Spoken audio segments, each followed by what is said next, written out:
اگر آپ ایک پیسفل زندگی گزارنا چاہتے ہیں، ایک پرسکون زندگی گزارنا چاہتے ہیں، آپ کی زندگی کے شیڈیول میں، ہماری زندگی کے شیڈیول میں، ہمارے ٹائم ٹیبل میں نماز شامل ہونی چاہیے.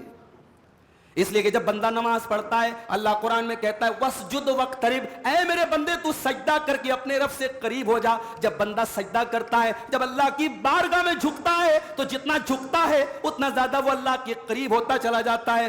دنیا والوں کے سامنے جب ہم جھکتے ہیں تو ہم ذلیل ہو جاتے ہیں، ہم رسوا ہو جاتے ہیں. دنیا میں کسی کے آگے جھک جائیں تو ہماری ویلو کم ہو جاتی ہے. اور اللہ کی بارگاہ ایسی ہے، جب اس کی بارگاہ میں جھک کر کے ہم سبحان ربی الاعلیٰ کہہ دیتے ہیں، اس اللہ کی بلندی کا، اس اللہ کی بزرگی کا، اس اللہ کی عظمت کا اقرار کر لیتے ہیں، تو ہمارا مقام اور بڑھ جاتا ہے، ہماری ویلو اور بڑھ جاتی ہے. بعض لوگ کیا ہے نا، توبہ کو بھی مذاق بنا کے رکھے. رمضان آیا، رات میں ماشاءاللہ گڑ گڑا کے دعا کر رہے ہیں، رمضان میں پہلی صف میں بیٹھ رہے ہیں، تاک راتوں میں جاگ رہے ہیں، اور رمضان ختم ہوتے ہی سارا تقوی، ساری دینداری ایسے غائب جیسے گدھے کے سر سے سینگ غائب. جو مسجد میں پہلی صف میں نظر آتا تھا، آج جو ہے وہ فلم دیکھنے کے لیے پہلی لائن میں جا کے کھڑا ہو گیا. اس کا نام توبہ نہیں ہے میرے بھائی. اللہ کہتا ہے یا ایھا الذین آمنوا توبوا الی اللہ توبۃ نصوحا، اے ایمان والو اللہ سے جب توبہ کرو تو سچی توبہ کرو، توبہ نصوح کرو، ایسی توبہ کرو جس توبہ کے بعد گناہوں سے بچنے کا پکا ارادہ ہو جائے، دوبارہ وہ گناہ نہ کرنے کا پکا عزم ہو جائے، اس کو کہتے سچی توبہ. نحمده ونستعینه ونستغفره ونعوذ باللہ من شرور انفسنا ومن سیئات اعمالنا من يهده اللہ فلا مضل له ومن يضلل الا اللہ وحدہ لا شریک له واشهد ان محمدا عبده ورسوله. یا ایھا الذین آمنوا اتقوا اللہ حق تقاته ولا تموتن الا وانتم مسلمون.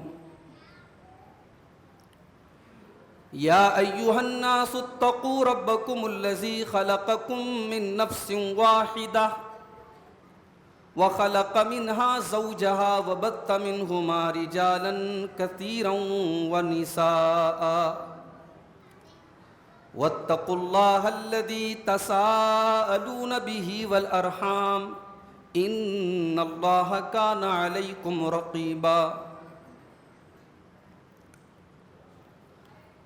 يا أيها الذين آمنوا اتقوا الله وقولوا قولا سديدا يصلح لكم أعمالكم ويغفر لكم ذنوبكم ومن يطع الله ورسوله فقد فاز فوزا عظيما.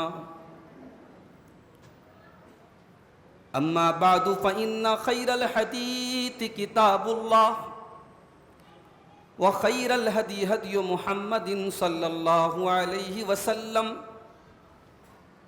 وشر الأمور محدثاتها وكل محدثة بدعة وكل بدعة ضلالة وكل ضلالة في النار. أعوذ بالله من الشيطان الرجيم. بسم الله الرحمن الرحيم.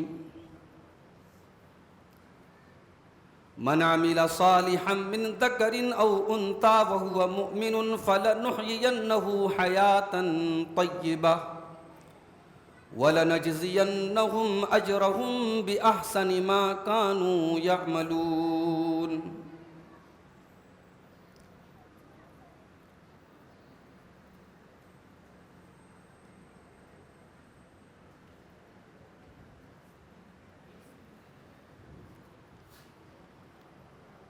پہلے آپ اپنا دل آئینہ کیجئے، پھر کسی سے امید وفا کیجئے. پہلے آپ اپنا دل آئینہ کیجئے، پھر کسی سے امید وفا کیجئے، سر بلندی کی خواہش ہے دل میں اگر، سر بلندی کی خواہش ہے دل میں اگر، سر اٹھا کر نہ اتنا چلا کیجئے، سر اٹھا کر نہ اتنا چلا کیجئے، مسئلے خود بخود ختم ہو جائیں گے، مسئلے خود بخود ختم ہو جائیں گے، مسئلے خود بخود ختم ہو جائیں گے، اپنی اپنی حدوں میں رہا کیجئے،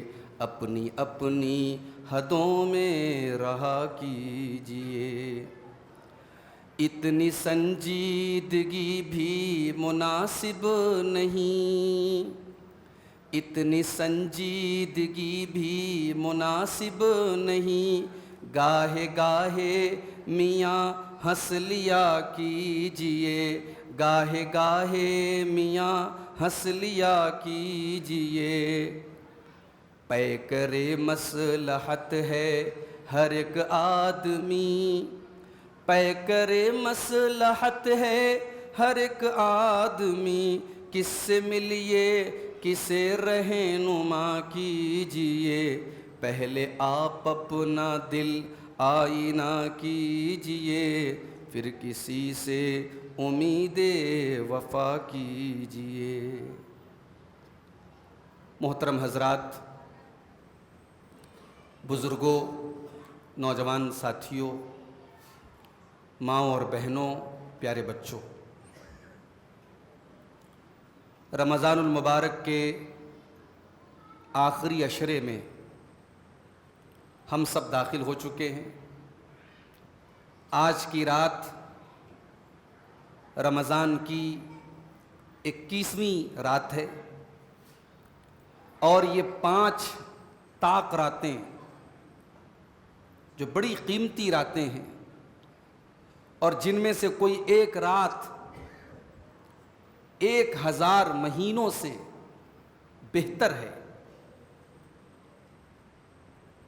ان 5 راتوں میں سے آج پہلی طاق رات ہے، 21ویں طاق رات۔ اللہ کے فضل و کرم سے آپ کی اس مسجد گونڈہ میں ہر سال ان 5 طاق راتوں میں بیانات ہوتے ہیں۔ پچھلے سال بھی آپ کے درمیان میں تھا، اور 27ویں طاق رات تک میں نے آپ کے سامنے مختلف موضوعات پر بیانات کیے تھے۔ آج کی اس مجلس میں جو موضوع میں نے چنا ہے وہ ہم سب کے لیے بہت ہی اہم موضوع ہے، بلکہ اگر میں یہ کہوں کہ وہ موضوع ہم سب کی ضرورت ہے، ہم سب کی تلاش ہے، ہم سب چاہتے ہیں کہ وہ چیز ہمیں مل جائے، اور وہ چیز کیا ہے؟ خوشحال زندگی، ایک پیسفل لائف، ایک سکون والی زندگی، ایک ایسی زندگی جس زندگی میں ڈپریشن نہ ہو، جس زندگی میں آرام ہو، سکون ہو، دل کو اطمینان ہو۔ ایسی زندگی حاصل کیسے ہو؟ ظاہر ہے کہ یہ ایک ایسا موضوع ہے جو صرف ایک مسلمان کو اس کی ضرورت نہیں ہے، ایک غیر مسلم، ایک کافر، ایک مشرک بھی یہی چاہتا ہے کہ وہ پیسفل لائف گزارے۔ ایک آدمی محنت کرتا ہے، صبح سے لے کے شام تک کھٹتا ہے، ٹھیلے پر سامان بیچتا ہے۔ کیوں بیچتا ہے؟ اس سخت گرمی کے موسم میں دوپہر میں جب آپ اپنے گھر سے باہر نہیں نکلتے ہیں، وہ سبزی کا ٹھیلا لے کر کے، پھل کا ٹھیلا لے کر کے گلی گلی، محلے محلے کیوں جاتا ہے؟ اسی لیے جاتا ہے اس کے بچوں کو آرام مل جائے، اس کی فیملی ایک اچھی زندگی گزارے، تو یہ موضوع ایک ایسا موضوع ہے جو سب کے لیے کامن ہے. ہر انسان کی زندگی کا مقصد یہ ہے کہ ہمیں ایک پیسفل لائف، ایک خوشحال زندگی حاصل ہو جائے. آج کی تقریر میں میں قرآن و سنت کی روشنی میں، شریعت کی روشنی 12 ایسے طریقے آپ کو بتاؤں گا، 12 ایسی چیزیں آپ کو بتاؤں گا کہ واقعی میں اگر ان 12 چیزوں کو ہم نے اپنا لیا تو ہماری زندگی ایک پیسفل لائف بن سکتی ہے، ہماری زندگی میں سکون آ سکتا ہے، ہماری زندگی میں خوشحالی آ سکتی ہے. اور ظاہر ہے یہ 12 باتیں جو میں بیان کروں گا یہ میرے دماغ کی اپج نہیں ہے، یہ میں اپنے دل سے بنا کے نہیں، یہ قرآن کی اور حدیث کی روشنی میں انشاءاللہ پیش کروں گا. میرے بھائیوں، قرآن کریم کا مطالعہ ہم کرتے ہیں. قرآن کریم کا 14واں پارہ کھولتے ہیں.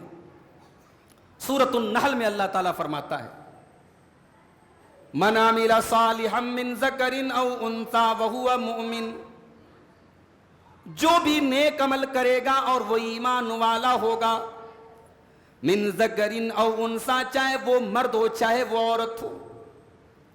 غور کیجئے گا، عام طور سے اللہ تعالیٰ قرآن میں جب کوئی حکم دیتا ہے، کوئی بات کرتا ہے تو مرد کا ذکر الگ سے اور عورت کا ذکر الگ سے نہیں کرتا، اس لیے کہ شریعت کا ہر حکم اور شریعت کی ہر بات مردوں کے لیے بھی ہوتی ہے، عورتوں کے لیے بھی ہوتی ہے.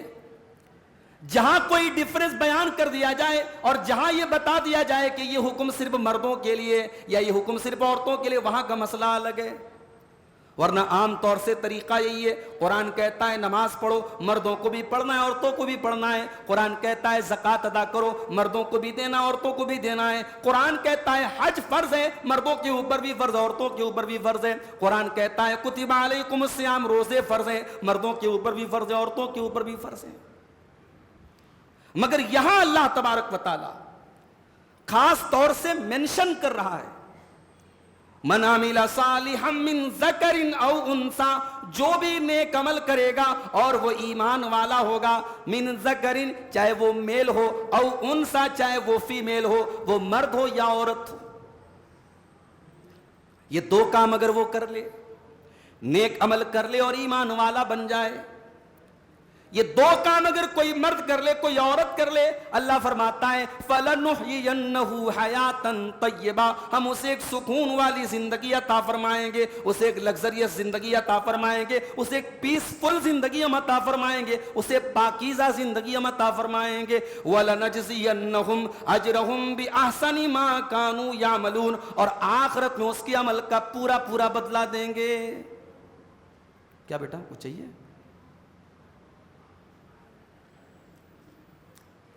یہ 2 چیزیں، ایمان اور نیک عمل، یہ اسلام کی نظر میں پیسفل لائف کی پہلی سیڑھی ہے.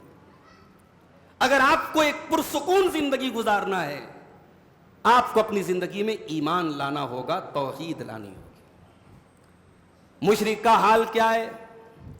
مشرک کا حال تو یہ ہے، آج اس در پہ پڑا ہے کل اس در پہ پڑا ہے، آج اس کی عبادت کر رہا ہے کل اس کی عبادت کر رہا ہے، آج اس کے قصیدے گا رہا ہے کل اس کے قصیدے گا رہا ہے. موحد کا حال تو یہ ہے، وہ 5 ٹائم کی نماز میں ہر نماز کی ہر رکعت میں ایک ہی اللہ کے گن گاتا ہے، الحمدللہ رب العالمین، ساری تعریفوں کے لائق بھی تو میرا اللہ ہے، میرا رب ہے جو ساری کائنات کا رب ہے، الرحمن الرحیم، جو بہت ہی مہربان اور بہت ہی رحم والا ہے، مالک یوم الدین، جو قیامت کے دن کا مالک ہے، ایاک نعبد و ایاک نستعین، اور اے اللہ ہم تیری ہی عبادت کرتے اور تجھ ہی سے مدد مانگتے ہیں.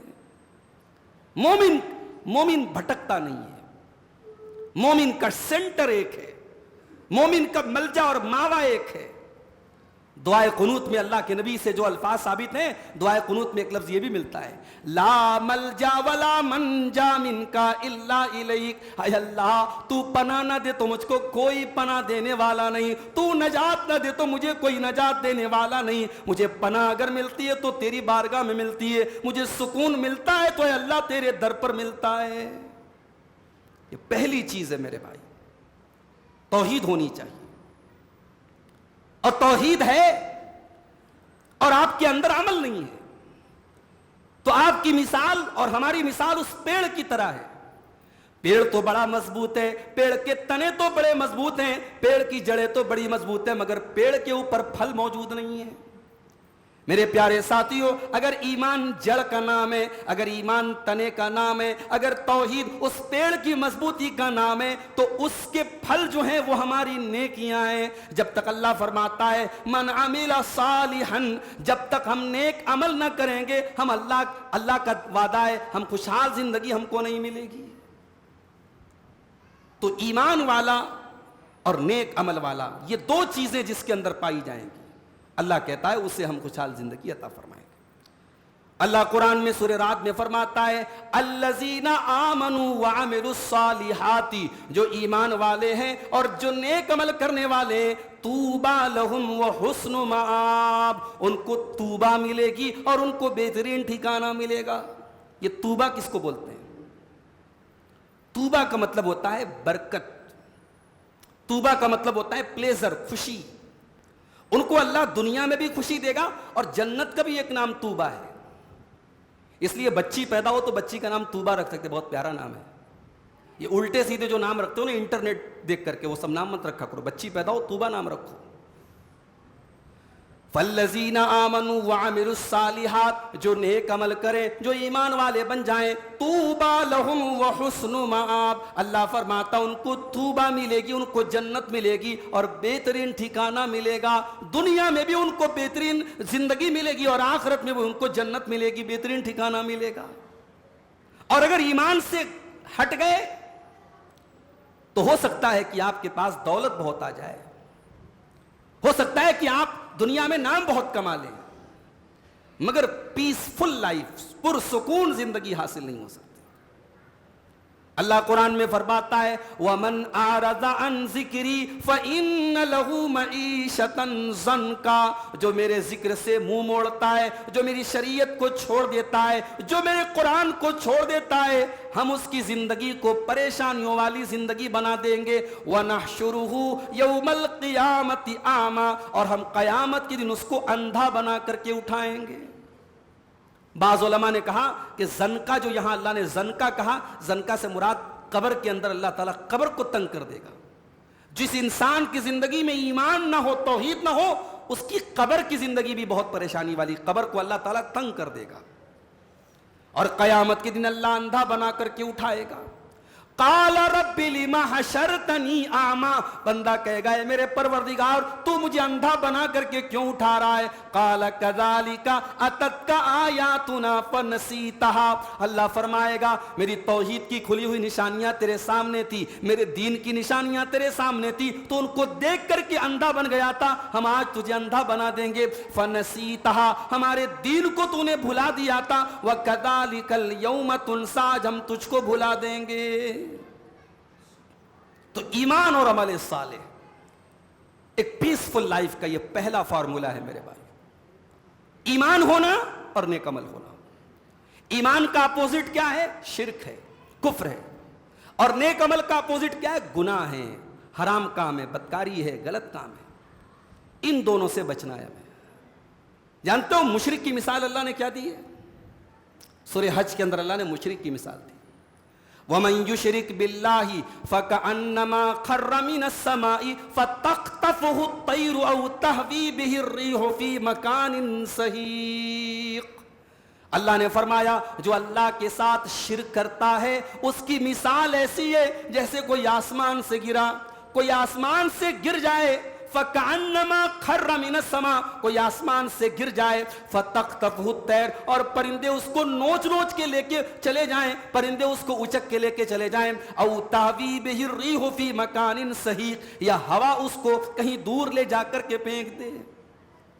مشرک جو شرک کرتا ہے وہ اللہ کہہ رہا ہے کہ آسمان سے وہ گر کر کے پستی میں آ جاتا ہے.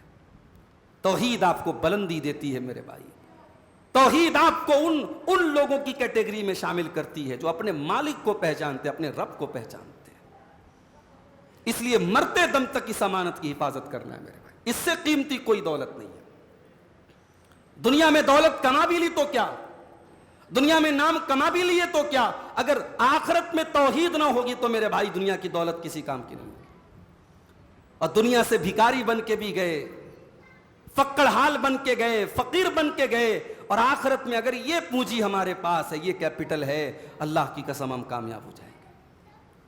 اللہ فرماتا ہے ان الذین کفروا وماتوا وهم کفار فلن يقبل من احدهم ملء الارض ذهبا. جو لوگ دنیا سے توحید کے بغیر چلے گئے, ایمان کے بغیر چلے گئے, کل قیامت کے دن اللہ کی بارگاہ میں اگر وہ زمین بھر کے سونا بھی لے کے آ جائیں کہ اے اللہ تو زمین بھر کے سونا تو لے لے اور ہم کو جہنم کی آگ سے بچا لے, اللہ فرماتا ہے فَلَن يُقْبَلَ مِنْ أَحَدِهِمْ مِلْءُ الْأَرْضِ ذَهَبًا. زمین بھر کے سونا بھی قبول نہیں کیا جائے گا اور جہنم کی آگ سے ان کو نہیں بچایا جائے گا. تو یہ پہلی چیز ہے, ایمان اور نیک عمل. دوسری چیز, اگر آپ ایک پیسفل زندگی گزارنا چاہتے ہیں, ایک پرسکون زندگی گزارنا چاہتے ہیں, آپ کی زندگی کے شیڈیول میں, ہماری زندگی کے شیڈیول میں, ہمارے ٹائم ٹیبل میں نماز شامل ہونی چاہیے. اس لیے کہ جب بندہ نماز پڑھتا ہے, اللہ قرآن میں کہتا ہے وَاسْجُدْ وَاقْتَرِبْ, اے میرے بندے تو سجدہ کر کے اپنے رب سے قریب ہو جا. جب بندہ سجدہ کرتا ہے, جب اللہ کی بارگاہ میں جھکتا ہے, تو جتنا جھکتا ہے اتنا زیادہ وہ اللہ کے قریب ہوتا چلا جاتا ہے. دنیا والوں کے سامنے جب ہم جھکتے ہیں تو ہم ذلیل ہو جاتے ہیں, ہم رسوا ہو جاتے ہیں. دنیا میں کسی کے آگے جھک جائیں تو ہماری ویلو کم ہو جاتی ہے, اور اللہ کی بارگاہ ایسی ہے جب اس کی بارگاہ میں جھک کر کے ہم سبحان ربی الاعلیٰ کہہ دیتے ہیں, اس اللہ کی بلندی کا, اس اللہ کی بزرگی کا, اس اللہ کی عظمت کا اقرار کر لیتے ہیں, تو ہمارا مقام اور بڑھ جاتا ہے, ہماری ویلو اور بڑھ جاتی ہے. نماز کو اپنی زندگی کے شیڈول میں شامل کرو میرے بھائی. اللہ کے نبی فرماتے ہیں, صحیح مسلم کی روایت ہے, اقرب ما یکون العبد من ربہ وہو ساجد. بندہ اپنے رب سے سب سے زیادہ قریب اگر ہوتا ہے تو سجدے کی حالت میں ہوتا ہے. سجدہ کہاں ہوتا ہے؟ نماز میں ہوتا ہے. آپ نماز سے ہٹ کر کے الگ سے سجدہ کر کے دعا کریں, اس دعا کا کوئی مطلب نہیں ہے. سجدہ نماز کے اندر ہوتا ہے. نماز آپ پڑھیں گے, آپ اپنے رب سے قریب ہو جائیں گے. اسی لیے اللہ قرآن میں کہتا ہے یا ایھا الذین آمنوا استعینوا بالصبر والصلاۃ, اے میرے بندو تم صبر اور نماز کے ذریعے میری مدد طلب کیا کرو. ان اللہ مع الصابرین, اللہ تبارک و تعالی صبر کرنے والوں کے ساتھ ہے. تم مصیبتوں میں نماز کی پابندی کیا کرو, نماز تمہارا سہارا بنے گی. حدیثوں میں آتا ہے اللہ کے نبی جناب محمد الرسول اللہ صلی اللہ علیہ وسلم جب مصیبت میں, جب ٹینشن میں, جب پریشانی میں رہتے تھے, حدیث کے الفاظ ہیں, حضرت حذیفہ کہتے ہیں اذا حزبہ امر صلی, جب اللہ کے نبی کسی بڑی ٹینشن میں ہوتے تھے تو آپ جلدی سے نماز پڑھتے تھے. نماز پڑھتے تھے, نماز کے ذریعے اللہ کے نبی کو سکون ملتا تھا. آج ہمارا حال کیا ہے میرے بھائی؟ رمضان میں مسجدوں کی انتظامیہ پریشان ہوتی ہے, ہمارے مؤذن صاحب بیچارے پریشان ہیں, اس کمرے کا مینجمنٹ کرنا, اوپر کا کرنا, ادھر کا کرنا, ادھر کا کرنا. اور رمضان کے بعد ہمارا حال کیا ہوتا ہے؟ مسجد تو بنا لی شب بھر میں ایمان کی حرارت والوں نے, قدم قدم پر کرنول میں مسجدیں, قدم قدم پر آپ کے گڈھے میں مسجدیں. مسجدیں تو موجود ہیں, مسجدوں کو آباد کرنے والے نام کے ہیں چند لوگ ہیں میرے پیارے بھائیوں. کتنے ہمارے بھائی ہیں, مسلمان ہیں, مسلمان کے بیٹے ہیں, مسلمان خاندان کے بچے ہیں, حی علی الصلاۃ کی آواز ان کے کانوں میں آ رہی ہے, مگر ان کو نماز سے کوئی مطلب نہیں, ان کی زندگی میں نماز کا کوئی مطلب نہیں ہے. ابھی اخبار میں خبر آ جائے نبی کی توہین ہو گئی, اللہ نہ کرے, اللہ نہ کرے کسی نے نبی کی توہین کر دی, ہمارے یہ نوجوان جوش میں آ جائیں گے, صاحب ہمارے نبی کی توہین کر دیا. بڑے بڑے بینر لے کے, بڑے بڑے پوسٹر لے کے نکل جائیں گے سڑک پر, سینہ تان کے کہیں گے صاحب ہم رسول کے عاشق ہیں, رسول کے چاہنے والے ہیں. جس نبی سے تم محبت کا دعویٰ کرتے ہو, کبھی جا کے غور کر لینا اس نبی کی زندگی میں نماز کی کیا ویلو تھی. اس نبی کا آخری ٹائم ہے, انتقال کا ٹائم ہے, آپ کی زبان سے الفاظ صحیح طریقے سے ادا نہیں ہو رہے ہیں. وما یفیض بہا لسانہ, حضرت ام سلمہ کہتی ہیں کہ اللہ کی نبی کی زبان لڑکھڑا رہی تھی, آپ کے منہ سے الفاظ بھی صحیح طریقے سے ادا نہیں ہو رہے تھے. اس سچویشن میں, اس حالت میں اللہ کے نبی فرماتے ہیں الصلاۃ الصلاۃ وما ملکت ایمانکم, اے میری امت کے لوگوں تم نماز کی پابندی کرتے رہنا, تم نماز کا خیال کرتے رہنا, اور اپنے ماتحتوں کا, اپنے غلاموں کا, اپنے لونڈیوں کا خیال کرتے رہنا. آخری ٹائم میں بھی اس نبی کو نماز کی فکر ہے. اس نبی کی زندگی میں نماز کی اتنی ویلو تھی.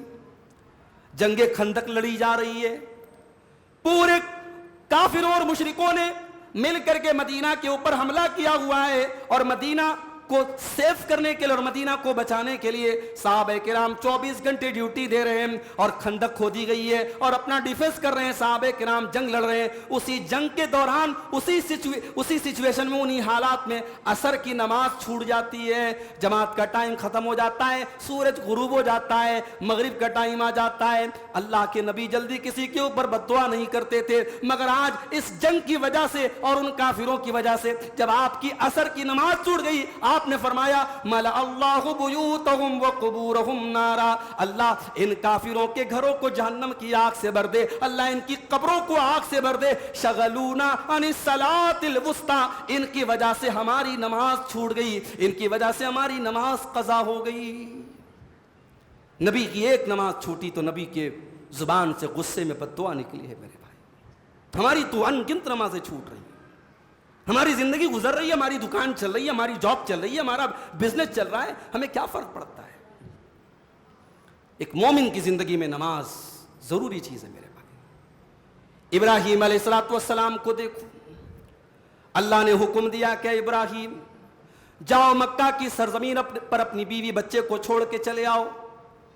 مکہ وہ آج کا مکہ تو نہیں تھا جہاں کلاک ٹاور موجود ہو, جہاں بڑے بڑے ہوٹل موجود ہوں, یا زمزم کا کنواں موجود ہو. وہ مکہ تو ابراہیم علیہ السلام کے دور کا مکہ ہے, جہاں دور دور تک کوئی اناج کا دانہ بھی نہیں ہے, کوئی پانی کا قطرہ بھی نہیں ہے. تھوڑا سا آپ لوگ اور قریب آ جائیں نا, پیچھے والوں کو تھوڑا اور آسانی ہو جائے, ادھر والے بھی تھوڑا اور آگے آ جائے, قریب آ جائے. وہ مکہ میرے پیارے ساتھیوں بے واد غیر ذی زرع, ایسی وادی تھی, ایسی جگہ تھی جہاں کوئی اناج کا دانہ نہیں, کوئی کھیتی نہیں. ابراہیم علیہ السلام اپنے بیوی بچے کو اللہ کے حکم پر اس مکہ میں چھوڑ کے جا رہے ہیں. ہم اور آپ ہوتے, پہلی بات تو انسان اتنے بڑے امتحان کو پار کر لے, یہی بڑی بات ہے. بڑی آرزو کے بعد یہ بچہ ملا ہے, بڑھاپے میں یہ سہارا ملا ہے, اور اللہ نے حکم دے دیا کہ ابراہیم اپنی بیوی ہاجرہ اور اپنے بچے اسماعیل کو چھوڑ کے چلے آؤ. میری پیاری ماں بہنوں ذرا غور کرنا, ابراہیم جب چھوڑ کے جانے لگے, ہماری ماں ہاجرہ نے کیا پوچھا تھا؟ اتنا ہی پوچھا تھا, اِلیٰ مَن تَتْرُکُنَا, اے میرے شوہر آپ کس کے سہارے چھوڑ کے جا رہے اس بیابان میں, اس صحرا میں, جہاں دور دور تک کوئی انسان نہیں, کوئی جانور نہیں, کوئی چرندہ نہیں, کوئی پرندہ نہیں. اے شوہر, اے میرے ابراہیم, اے میرے سرتاج, آپ کس کے سہارے مجھے چھوڑ کے جا رہے ہیں؟ ابراہیم نے کوئی جواب نہیں دیا. اما ہاجرہ نے پوچھا, اللہ امرک بہذا, اے میرے سرتاج, کہیں ایسا تو نہیں کہ اللہ کا آرڈر ہے, یہ اللہ کا حکم ہے؟ ابراہیم علیہ السلام نے سر ہلایا کہ ہاں یہ اللہ کا آرڈر ہے.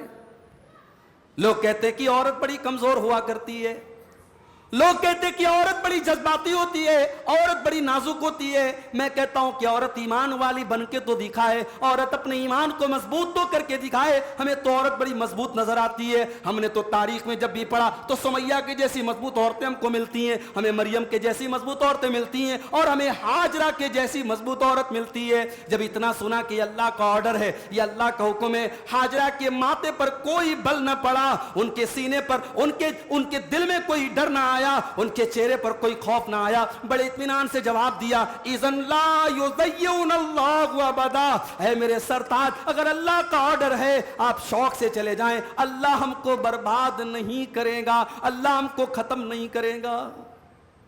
اس کو کہتے ہیں بھروسہ اللہ کے ساتھ. ہم اور آپ تو ایک دن کے ایسی زندگی کے بارے میں, ایک دن کی زندگی کے بارے میں ہم تصور نہیں کر سکتے. اما ہاجرہ نے بڑے اطمینان سے جواب دیا, جائیے, اللہ ہمیں برباد نہیں کرے گا. ابراہیم علیہ السلام چھوڑ کے جا رہے ہیں, کچھ دور جاتے جب بیوی بچے نظر سے اوجھل ہو جاتے ہیں, ابراہیم علیہ السلام اللہ کی بارگاہ میں دعا کرتے ہیں اور کیا کہتے ہیں؟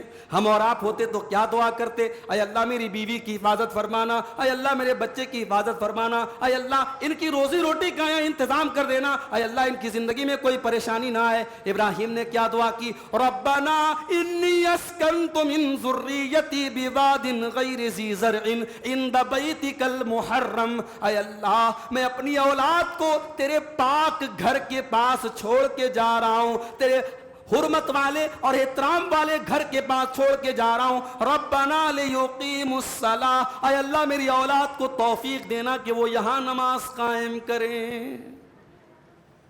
نبیوں کی زندگی میں نماز یہ تھی میرے بھائی، ہماری زندگی میں نماز کہاں ہے؟ نماز کے بغیر آپ کی زندگی میں سکون نہیں آ سکتا میرے بھائی۔ کبھی قرآن میں نبیوں کے واقعات پڑھیے، سورہ مریم پڑھیے آپ، سورہ مریم، اس میں بہت سارے نبیوں کے واقعات ہیں۔ جب بھی اللہ کسی نبی کا ذکر کرتا ہے غور کیجئے گا اس نبی کی زندگی میں نماز ضرور آتی ہے۔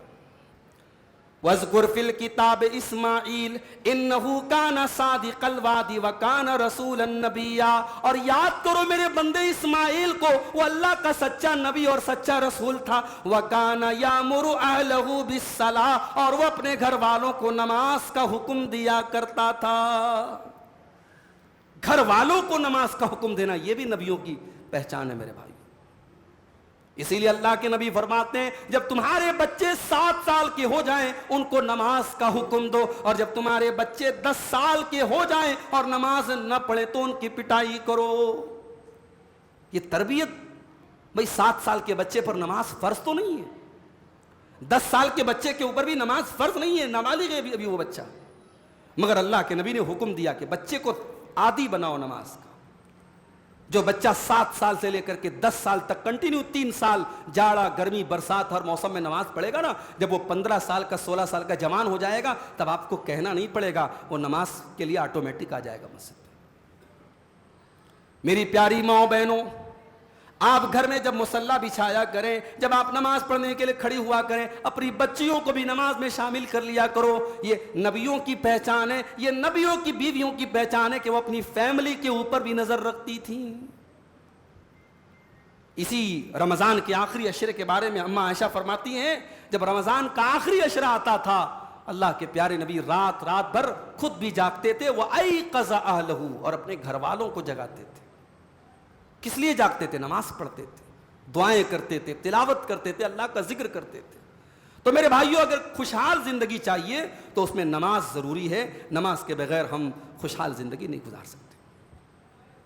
تیسری چیز، اگر ہم ایک خوشحال زندگی گزارنا چاہتے ہیں، تیسرا فارمولہ اللہ قرآن میں فرماتا ہے وَمَن يَتَّقِ اللَّهَ يَجْعَل لَّهُ مَخْرَجًا، جو اللہ سے ڈرے گا، جس کی زندگی میں اللہ کا تقوی ہوگا، يَجْعَل لَّهُ مَخْرَجًا، اللہ ضرور اس کے لیے کوئی نہ کوئی راستہ نکالے گا، وَيَرْزُقْهُ مِنْ حَيْثُ لَا يَحْتَسِبُ، اللہ وہاں سے روزی دے گا جہاں سے وہ سوچ بھی نہیں سکتا۔ روزی کا مالک تو اللہ ہے نا میرے بھائی۔ آپ حرام طریقہ اپنا کر کے روزی کمانے کے چکر میں پڑیں گے تو آپ کے مقدر سے زیادہ روزی تھوڑی مل جائے گی، لیکن اگر آپ کی زندگی میں اللہ کا ڈر ہوگا، اللہ کا تقوی ہوگا، اللہ کا وعدہ ہے ہم ضرور کوئی نہ کوئی راستہ نکالیں گے، اس کو ہم روزی دیں گے۔ تو یہ تیسری چیز ہے، تقوی ہونا چاہیے۔ اب تقوی کس کو کہتے ہیں؟ تقوی کی بڑی اچھی ڈیفینیشن حضرت ابی بن کعب نے کی ہے۔ ایک مرتبہ حضرت عمر فاروق نے ان سے پوچھا تھا کہ اے ابی بن کعب بتاؤ تقوی کس کو کہتے ہیں؟ صحابہ کرام ایک دوسرے سے بھی ڈسکشن کرتے تھے اس طریقے کے میٹرز پر۔ ابی بن کعب بھی بڑے صحابی ہیں، حضرت عمر تو بہرحال صحابہ میں ان کا بڑا مقام ہے، دوسرے نمبر پہ ہیں۔ حضرت عمر نے پوچھا ابی بن کعب سے کہ ابی بن کعب تقوی کس کو کہتے ہیں؟ حضرت ابی بن کعب نے فرمایا کہ امیر المومنین حل مررت بطریق ذات شوکا، اے امیر المومنین کیا آپ کا گزر ایسے راستے سے ہوا ہے جس میں دونوں طرف کانٹے دار جھاڑیاں ہوں؟ کہا کہ ہاں ہوا ہے۔ کہا اگر دونوں طرف کانٹے دار جھاڑیاں ہوں اور راستہ تنگ ہو، اے امیر المومنین ایسے راستے پہ کیسے گزریں گے آپ؟ حضرت عمر نے فرمایا اوشم میرو ثیابی، میں اپنے کپڑوں کو سمیٹ لوں گا، اپنے کپڑوں کو سمیٹ کر کے اپنے آپ کو بچا بچا کے نکلوں گا، کیونکہ کانٹے دار جھاڑیوں میں پھنس جاؤں گا تو میں راستہ چل نہیں سکتا، اس لیے اپنے کپڑوں کو سمیٹ لوں گا۔ فرمایا کہ اے امیر المومنین، اسی کا نام تقویٰ ہے۔ آپ زندگی کے راستے پہ چل رہے ہیں اور ہر طرف شیطان کے بچھائے ہوئے کانٹے آپ کے راستے میں ملیں گے، خواہشات کے کانٹے آپ کے راستے میں ملیں گے، گناہوں کے کانٹے آپ کے راستے میں ملیں گے۔ اپنے دامن کو انہی کانٹوں سے بچانے کا نام تقویٰ ہے میرے پیارے بھائیوں۔ اور تقویٰ کا ایک بڑا آسان سا ٹرانسلیشن ہے پرہیزگاری۔ پرہیز سمجھتے ہیں؟ پرہیز، شوگر کا مریض ہے، اس کو میٹھا بہت پسند ہے، مگر ڈاکٹر کو دکھایا، ڈاکٹر نے کہا صاحب اگر آپ کو زندگی پیاری ہے تو میٹھا چھوڑ دیجیے۔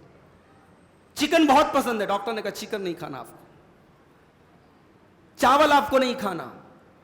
انسان کو جتنی چیزیں پسند ہے ڈاکٹر نے سب منع کر دیا۔ انسان کیا کرتا ہے؟ بچتا ہے، پرہیز کرتا ہے۔ پرہیز نہیں کرے گا، کسی دن شوگر بہت ہائی ہوا، کام ختم۔ ہماری والدہ اللہ مغفرت فرمائے، رحمت فرمائے، ہماری والدہ بھی شوگر کی مریضہ تھی، پرہیز کرتی تھی مگر اتنا پرہیز نہیں ہو پاتا تھا، اور جب انتقال ہوا ہماری والدہ کو تو یہ شوگر بہت زیادہ تھا۔ جب تک ہم لوگ ڈاکٹر کے پاس پہنچے تو انتقال ہو چکا تھا۔ ڈاکٹر نے جب اس میں شوگر چیک کیا تو 500 کے پار تھا شوگر۔ پرہیز، انسان اپنی صحت بچانے کے لیے پرہیز کرتا ہے، اپنی زندگی بچانے کے لیے پرہیز کرتا ہے۔ تقویٰ کہتے ہیں اپنے دین کو بچانے کے لیے پرہیز کرنا۔ اور یہ رمضان کا مہینہ اسی لیے اللہ نے کہا لعلکم تتقون، تمہیں پرہیز کرنا آ جائے، تمہیں حرام سے بچنا آ جائے۔ کل رات میں ہم لوگ ہوٹل پہ رات میں کھانے پینے کے لیے نکلے تھے دوستوں کے ساتھ، رات میں واپس آئے 3 بج گیا، سوتے سوتے 3 بج گئے۔ صبح فجر کی اذان کے پہلے ہماری اہلیہ نے اٹھایا، اٹھیے، نیند بہت تگڑی لگی تھی، رات بھر جگے ہوئے تھے ہم لوگ، سویا تو ایسا سویا نیند ہی نہیں کھول رہی تھی، اور ستار بھائی کی اذان کی آواز آئی تب جا کے نیند کھلی۔ ایک گھٹ پانی بھی نہیں پی سکا میں سحری میں۔ روزہ ہمارا لمبا ہو گیا، اب کیا کریں گے صاحب، اذان تو ہو گئی، اب تو کچھ کھا نہیں سکتے، کچھ پی نہیں سکتے۔ ایسے ہی 14.5-15 گھنٹے کا روزہ 2 گھنٹہ اور اس میں جوڑ لو، 3 بجے سے میں نے کچھ نہیں کھایا، لیکن روزہ تو رکھنا ہے۔ گرمی کا موسم ہے، 41-42 کا پارا چل رہا ہے، پیاس سے حلق سوکھ کے کانٹا ہو رہا ہے، مگر آپ پانی نہیں پی رہے ہیں، کھانا نہیں کھا رہے، آپ فروٹ آپ کی فریج میں رکھے ہوئے آپ ہاتھ نہیں لگا رہے ہیں۔ عصر کی نماز میں آپ آئے، کلی کیا آپ نے، پانی آپ کے منہ میں گیا، ریٹرن آ گیا، آپ چاہتے 2-4 قطرے حلق کے اندر چلا جاتا، کون دیکھنے جاتا؟ وہاں کون سا کیمرہ لگا ہوا ہے؟ کوئی کیمرہ نہیں لگا ہے، کوئی دیکھنے والا نہیں ہے۔ لیکن وہ اللہ کا تقویٰ ہے میرے بھائی، جو آپ کو اس پیاس کی کو برداشت کرنے پر مجبور کرتا ہے۔ اسی لیے اللہ قرآن میں کہتا ہے کتب علیکم الصیام کما کتب علی الذین من قبلکم لعلکم تتقون۔ اے ایمان والو، یہ رمضان کے روزے اسی لیے تمہارے اوپر فرض کیے گئے تاکہ تمہارے اندر تقویٰ پیدا ہو جائے، تم حلال سے بچتے بچتے حرام سے بچنے کی ٹریننگ تم کو آ جائے۔ جب تم 15 گھنٹے بھوکے رہ سکتے ہو، پیاسے رہ سکتے ہو، کھانا چھوڑ سکتے ہو، پانی چھوڑ سکتے ہو، بیوی کے قریب جانا چھوڑ سکتے ہو، جب تم اپنی حلال شہوتوں کو چھوڑ سکتے ہو تو حرام خواہشوں کو کیوں نہیں چھوڑ سکتے؟ تقویٰ اسی کا نام ہے میرے بھائی، حرام سے بچنا، حرام سے پرہیز کرنا، دیٹ از کالڈ تقویٰ، اسی کا نام تقویٰ ہے۔ اور اللہ کہہ رہا ہے تقویٰ پیدا کر لو، ہم خوشحال زندگی عطا فرمائیں گے۔ اللہ قرآن میں دوسرے مقام پر فرماتا ہے وَلَوْ أَنَّ أَهْلَ الْقُرَىٰ آمَنُوا وَاتَّقَوْا لَفَتَحْنَا عَلَيْهِمْ بَرَكَاتٍ مِّنَ السَّمَاءِ وَالْأَرْضِ۔ اے میرے بندو، اگر تم ایمان والے بن جاؤ، تم تقویٰ والے بن جاؤ، تم اللہ سے ڈرنے والے بن جاؤ، تم آسمانوں اور زمین کی برکتوں کے دروازے تمہارے اوپر کھول دیں گے، اتنی برکتیں دے دیں گے تم شمار نہیں کر سکتے، تم گن نہیں سکتے۔ برکت نہیں کہا اللہ نے کہا برکتیں دیں گے، برکات۔ اور کون سی برکت؟ آسمان کی برکت، ساری برکتیں۔ وہ لوگ کہتے ہیں نا دینے والا جب بھی دیتا ہے چھپر پھاڑ کے دیتا ہے، اللہ کہتا ہے ہم چھپر پھاڑ کے دیں گے، تو تقویٰ والا تو بن، تو متقی تو بن، تو پرہیزگار تو بن۔ تو یہ تیسرا فارمولہ ہے میرے بھائی، تقویٰ پیدا کرو۔ آج سوسائٹی میں اگر کسی چیز کا کولیپس ہے، کسی چیز کی کمی ہے، کسی چیز میں ہم ڈاؤن ہوئے تو تقویٰ میں ڈاؤن ہوئے، تقویٰ کمزور ہو گیا ہے۔ حضرت انس بن مالک اللہ کے نبی کے بڑے مشہور صحابی، حضرت انس